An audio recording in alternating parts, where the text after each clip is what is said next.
first-time entrepreneurs tend to miscalculate is everything. What I mean by that is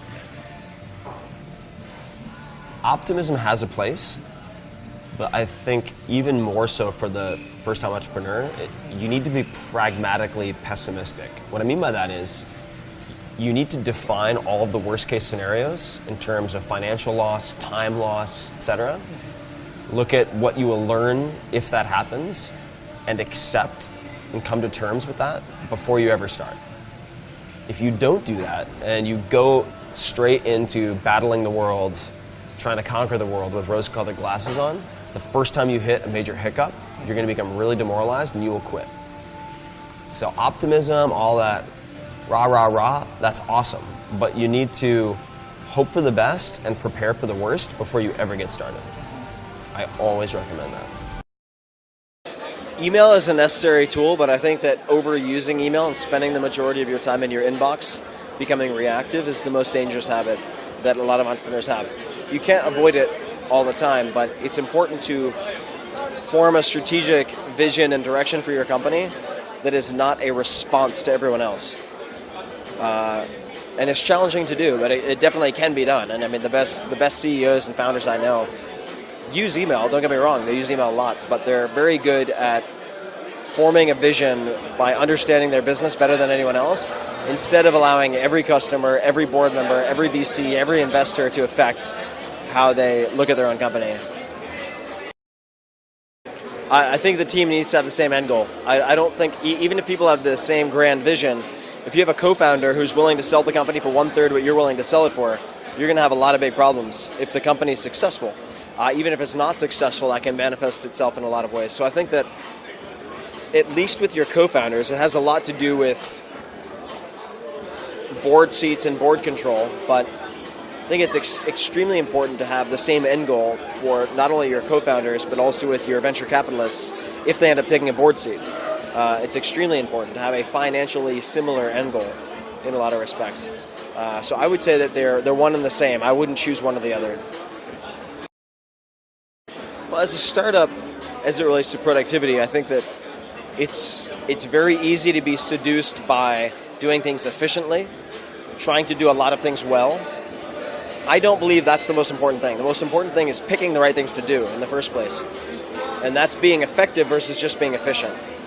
So within a startup, its success, I don't think, is measured by how many things you can do at once. It's measured by how effectively you're able to pick the one or two things that are the highest priority. And there's always going to be a seduction to get distracted and focus on 20 things at once. And the most effective entrepreneurs I know are very good at focusing on one or two things and either eliminating the rest or delegating it to other people or outsourcing it, so it's not done within the team, but it's actually to third parties. You need to know what your unique strengths are and be willing to delegate. So I would say that the question of whether you should take a skill, learn it yourself, delegate it to someone else, or hire a new team member are determined by having a very accurate self-assessment and assessment of your team's skills. Not only what you can do, but what you should be doing. That's very important. So if you're a startup CEO or founder and you have a team of, say, 2 to 10 people, as soon as you have funds to hire, you should not be focused on the things that you are bad at. Sounds very, very intuitive, but it's not, because you might have enough time to do those things, but the question is, do you have the attention to dedicate to those things so they're not an interruption? If at all possible, I would visit a trade show dedicated to the industry you're considering getting into. Because you will see all the distributors, all the manufacturers, the most reputable manufacturers at that single event. If that means you postpone things for a month, so be it. I think it's a fantastic investment of time. One thing I would recommend, just to do your due diligence, certainly, is take the manufacturer name as a precaution, put it into Google, and put in their name and then fraud, or their name and scam, and see if anything pops up. And do the same thing with the principals of the business. So find out who the lead executives are on the team and stick it in to Google and do the same search. Lawsuit, SEC, fraud, FTC, scam, and see if anything pops up. Typically, things will not, but sometimes they will. What I would also say is, if a manufacturer does not have a good website, it does not mean they're not a good manufacturer. Manufacturers are notorious for having crappy websites, so it's hard to judge a book by its cover in that respect. If you're going to prototype through a manufacturer or do a small batch, which is what I recommend, I would just emphasize the point that you should not get seduced by per unit costs. So just because you'll save $1 a unit if you do 1,000 instead of 100, until you know for a fact that you can build demand or find demand, fill that demand, acquire customers profitably, all of that you should only manufacture in small batches. Because if you end up with a lot of inventory you can't clear out, and then you have to pay your invoices net 30, whatever it is, you can go out of business really fast. You just have to be smart about cash flow.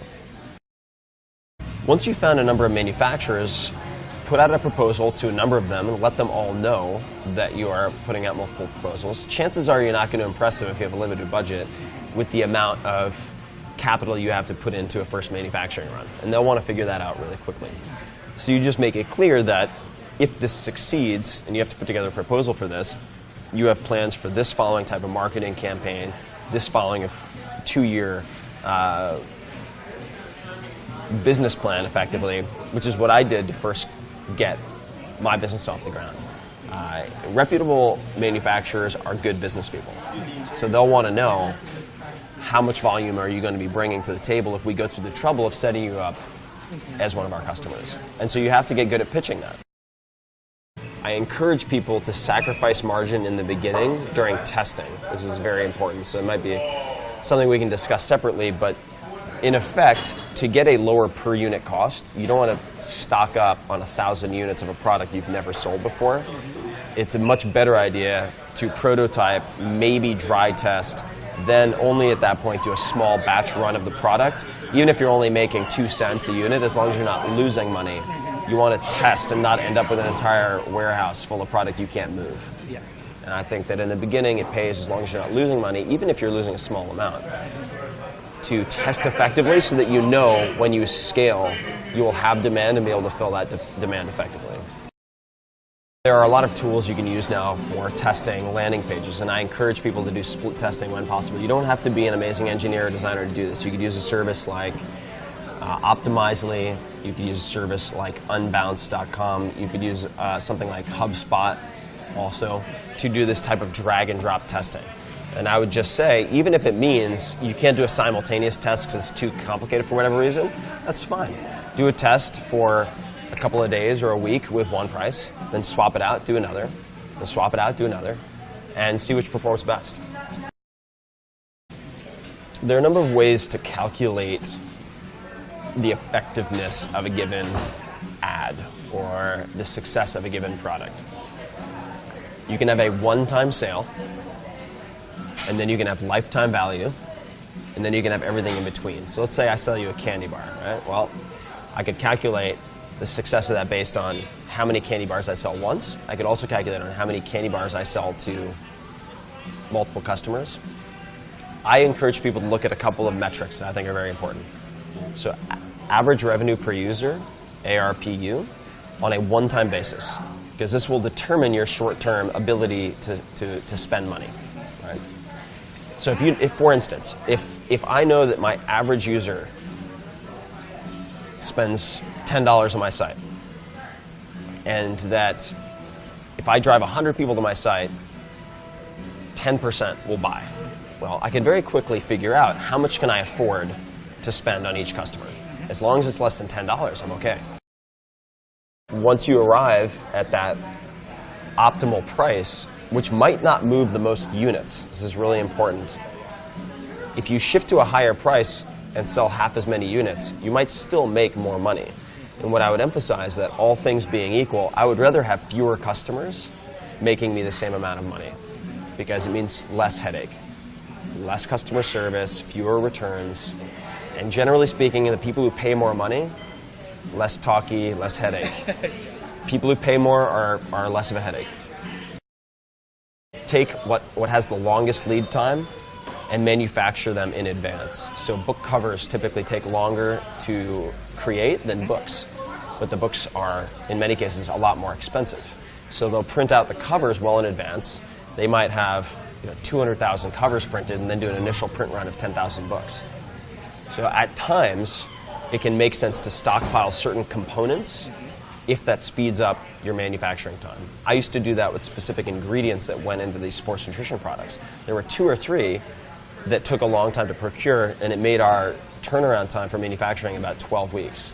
As soon as I started stockpiling 2 ingredients, which only cost a few $1,000s, keeping in mind that the business was generating like $100,000 a month at that point, and it was amazing.